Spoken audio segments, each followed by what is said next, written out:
Reports indicate that universities have raised an alarm over mass failure in two subjects, mathematics and sciences.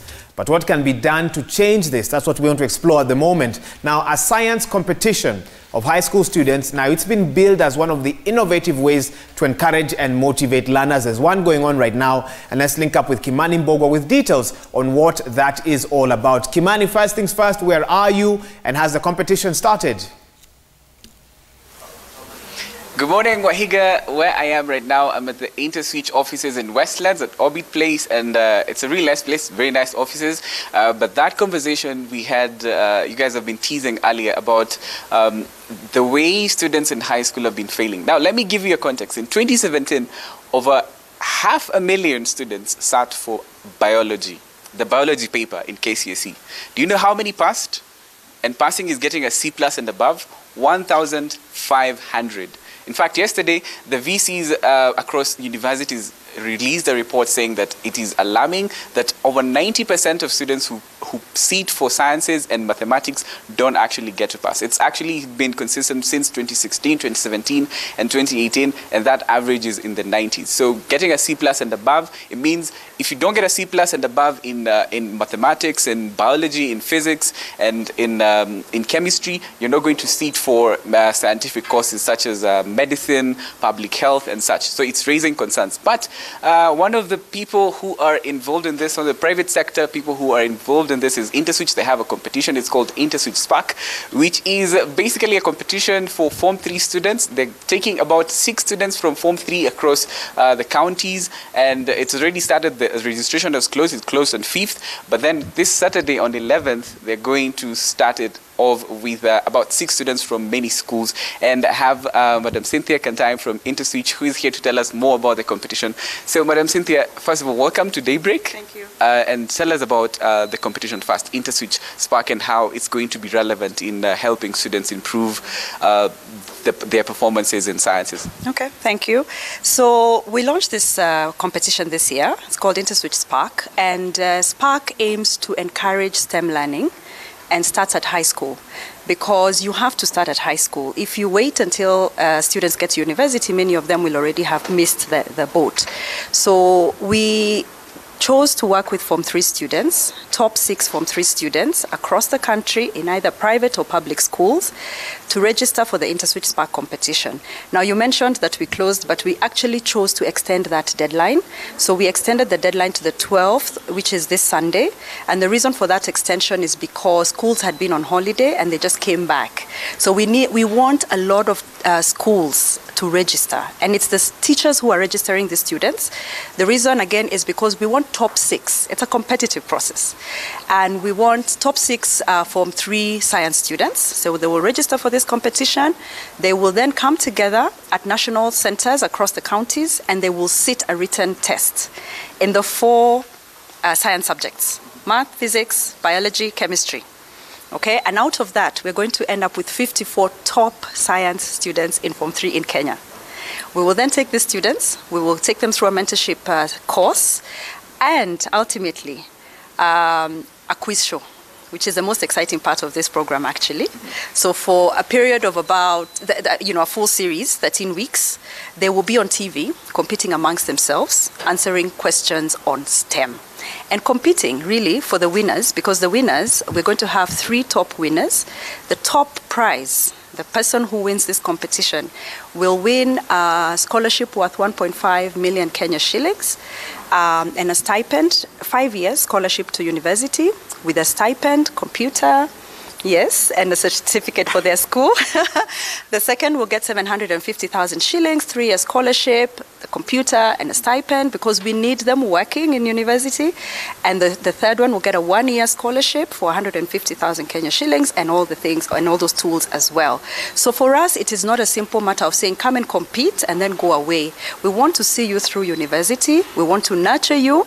We want to make sure you complete, because we need STEM professionals to come back into the workplace and help us work. And this is really exciting. So 1.5 billion for the first, the grand prize, 750 for the second student, and 150 for the third. That's really exciting. But you guys have also done this in Nigeria. Yes. how successful has it been in Nigeria and any other African country? It was actually fantastic. It was wonderful. You can imagine the scale of Nigeria, the size of that country.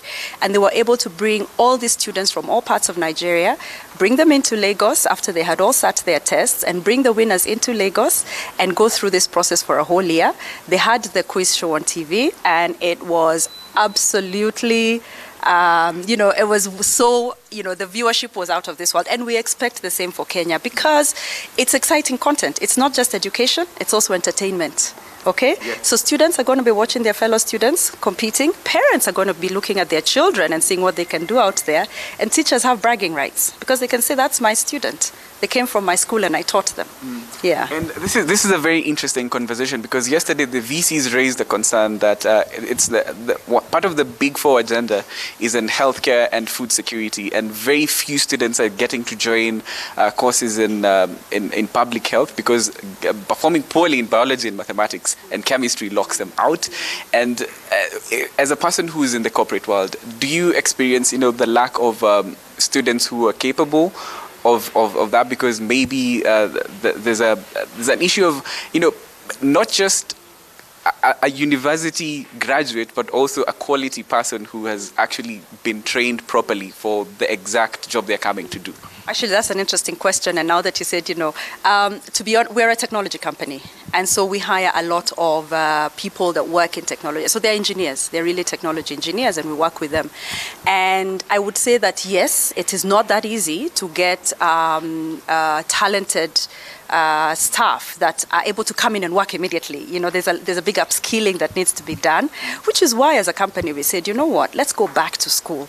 Let's go back and encourage the learning of these subjects, because the world as it is moving today, and that is global, STEM is going to be something that you cannot avoid. Nobody is going to be able to avoid having some kind of relationship with STEM, and that is because technology is really taking over. We do everything with technology. And so even if you are not yourself a STEM professional, you will find that you will interact with technology. So we're really encouraging people to start to embrace STEM. And there's something else I want to say, and this is about girls. Yes. Okay, that's an important topic. Because girls are always invariably fewer than boys when it comes to taking up of STEM subjects. And there are many theories that have been advanced. Why is it that, do they shy away? Why do they shy away? Why do boys think that it's a natural for them? And we're trying to say to girls, do you know what? You can do STEM. Okay? It's not for boys. Please make sure you get in there, compete, and you will be surprised what you can do. So in our competition, we've said it's top 6 students, okay? But in the event you are a mixed school, we want you to put up a minimum of 3 girls in that pool of 6, because we don't want you to sideline the girls. Let them come here, let them compete, let them see whether they can actually make it. This is fantastic. This is fantastic, and I hope we're going to see girls participating in this, and also, going out, because we also did a feature on the same thing, girls in technology, on March 8th on International Women's Day, and some of the concerns, I spoke to women in technology, and they said that it's really hard for them. They have to work twice as hard as a man in technology. You're in a position of I can tell you've grown up the corporate ladder in this world. How tough has it been for you as a woman and in technology?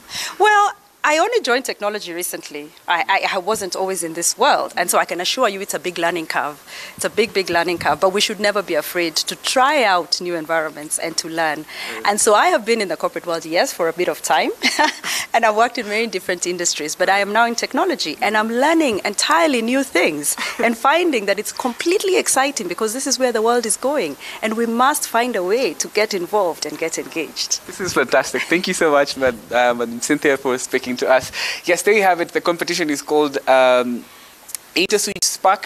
Students from across the country, 6 from each county, and they're going to have 54 of them participating in a pool. There's going to be science questions, and this just gave me an idea, Wahiga, that this week on Broken News we are going to go back to high school and have very simple science questions, so that I can also play my part in this. It's really exciting news, Wahiga. Kimani, thanks so much for that update. I only wonder what your math and science scores were. I'm sure you remember them. Yes, I do. You want me to break them down? Just give us a hint. Were you upper, middle, or lower percentile? Well, I will say. Uh-huh. I'm not afraid to say this because of my former high school, Karura Adventist. I got an A in math, an A in biology, an A in chemistry, and it's a lie. Well, Kimani, I will post my results. People in No. studio I don't can hear believe you. Zimzi. Kimani must Cheap declare. I performed It's well. a know what? lie. Because we want order and we need to give our viewers more news, bring your report card tomorrow. We'll talk about it as we eat breakfast Tomorrow? with Chef Ali. Bring your report card. Show us those 4 A's. Cheap lies. All right? Okay. Waiting for that. I won't do this in vain, so I need a prize. I need a prize because you guys don't believe me. Okay, let's talk after the show. We'll talk about breakfast. that. All right?